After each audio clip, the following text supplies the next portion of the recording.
Child Essence Fest was supposed to be this moment where we confirmed Cardi B and Latto had actually and finally squashed their beef, and that's what everybody assumed was about to happen because they're both performing in the same dome.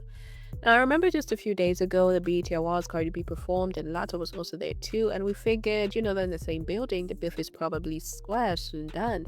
Except nobody actually got a single photo of Cardi B and Latto together. We saw photos of Cardi B and other celebs and Latto with other celebs, but never a photo of Cardi B and Latto in, together in close proximity. Well, fast forward to the Essence Fest. So Cardi B is performing the song that she has with Latto, the Airtime remix, and she completely ignores Latto's name. So she, instead of rapping Latto's name, she says Bardi.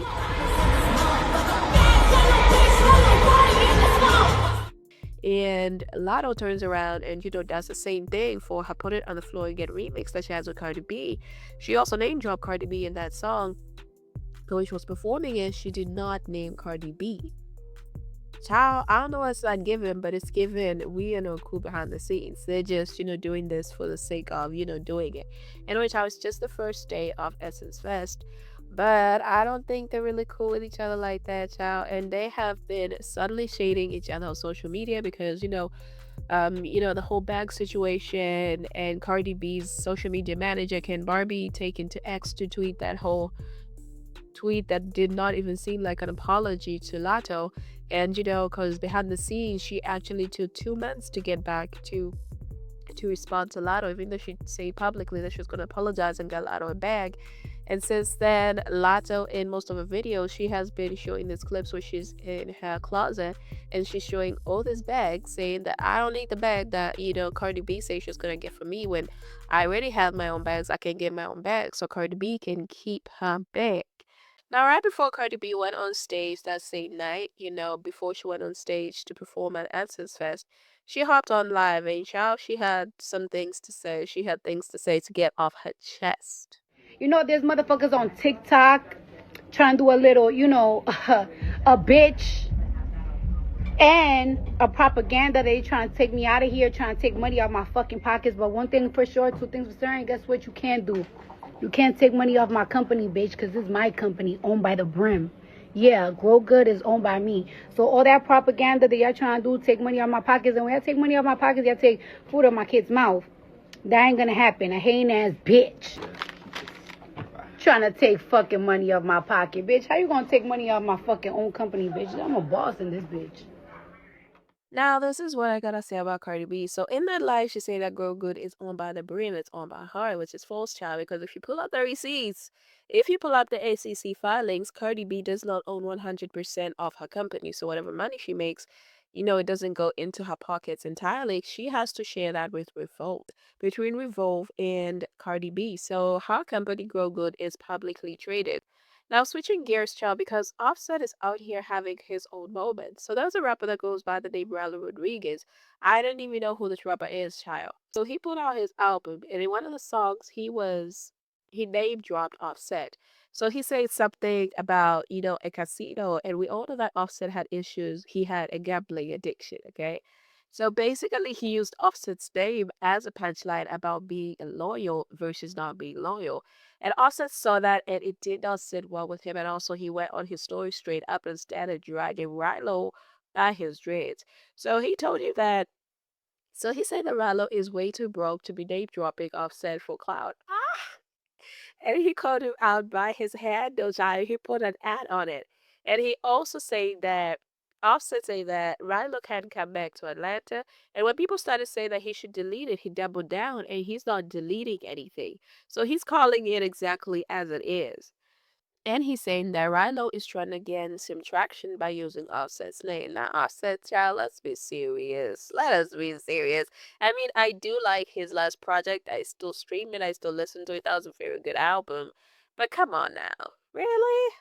Anyway, child, we'll see if Rylo even responds at all or just lets Offset, go on going off of him on social media.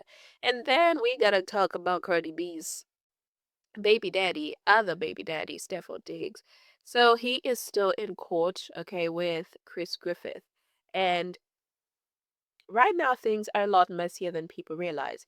So he is suing Christopher Griffith, and we all know the story behind him. So I talked about this in my previous video, the whole situation between Christopher Griffith and Stefon Diggs. So just this past week, he's side filed paperwork asking the court to force Griffith to hand over evidence that allegedly, Stefon's team believe that Griffith has been cheating on. So specifically, Diggs' team is saying that Griffith previously posted a screenshot of an Instagram DM between Stefon Diggs and Christopher, and that claim Griffith backs it up, by his whole side of the case. And Stefan Diggs is saying that that's just one screenshot and it is being taken out of context. So now he wants the entire damn history between Stefan and Christopher produced. Now, the problem there is that Diggs can't even pull up those messages himself because Christopher has him blocked on social media. So now he went to the court and telling them that, yo, you have to let Christopher share his DMs. His DMs have to be made public because he's dragged my name through the mud. So now it's in the court's hands to decide whether Christopher has to hand over the receipts in full. Damn. Now, on top of that, Stefan Diggs is saying that is saying that Christopher has been going on podcasts talking about him and never turned over any of those conversations either. After they stomped my face in, after they grabbed me out the elevator by my ankles, robbed me, I'm actively in court right now, directly with Stefon Diggs, and I'm actively in court right now with the building.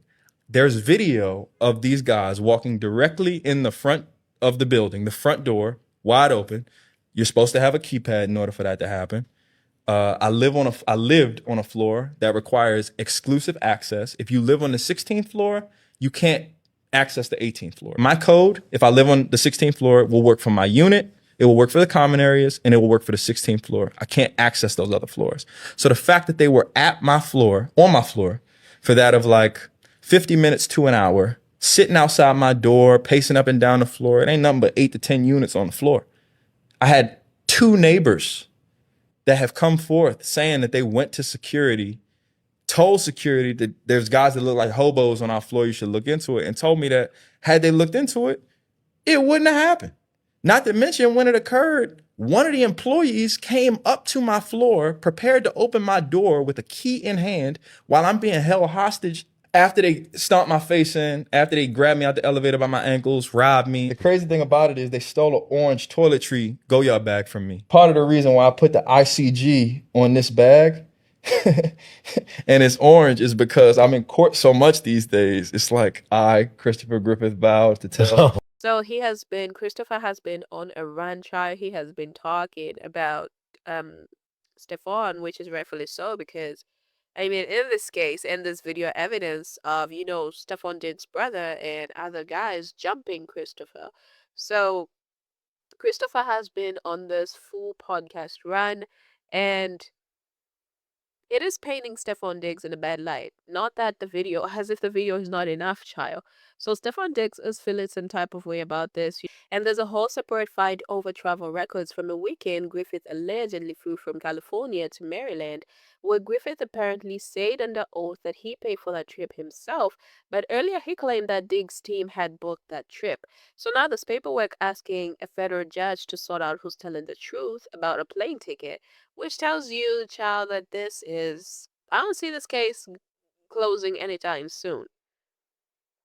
But y'all, let me know your thoughts on all of this, and I will keep you guys updated. And if you haven't yet subscribed to Rave and T, hit the subscribe button, like this video, and yeah, share your thoughts in the comment section. So that's everything I've got for you guys in this video right now. I will see you guys in my next video with more tea. Bye.